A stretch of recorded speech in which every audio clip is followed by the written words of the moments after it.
3 deaths and 3 people have been injured, 1 critically injured.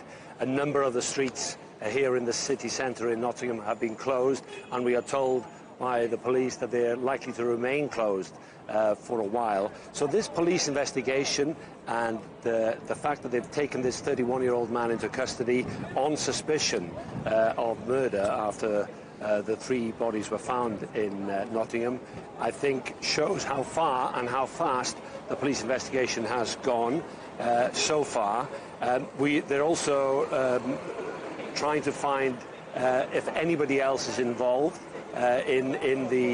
during this investigation. And according to the Chief Constable, Kate Mennell, she said that this is a horrific and a tragic incident which has taken the lives of 3 people and is disrupted, of course, the city here in Nottingham. Now, the street behind me, Milton Street, has been closed, one of several streets that have been closed, and this one is because this is where, further down this road, where there was an attempted hit and run earlier this morning when somebody was driving a white van and tried to run down 3 people. So that's as much as I can say at the moment, apart from when I look across the street, the opposite end of this Milton Street, and city centre in Nottingham looks like any other normal day. There are shoppers, children coming out of school, buses and cars and so on.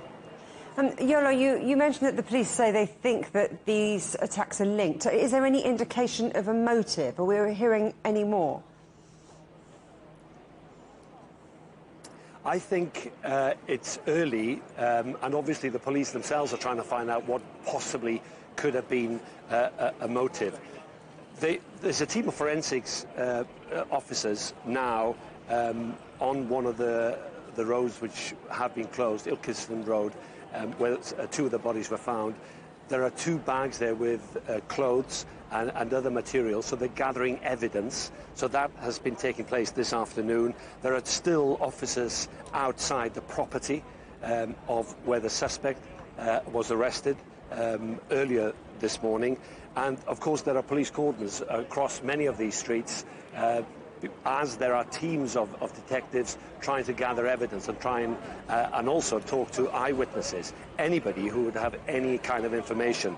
So they're also looking at a block of housing flats which they may be linked to the attacks earlier today. But according to the police, I mean, they say that they're keeping an open mind in terms of the motive so far. It's true to say there are counter-terrorism officers here, and of course there is Nottingham police as well, and they are working alongside each other. There are officers here who are liaising between the emergency services and the police, and they're just trying to establish as many of the facts as they can before they release any more information. They also, of course, have to talk to all the family members from those who have died and those who have been injured. Dafydd in Nottingham, thank you for that update.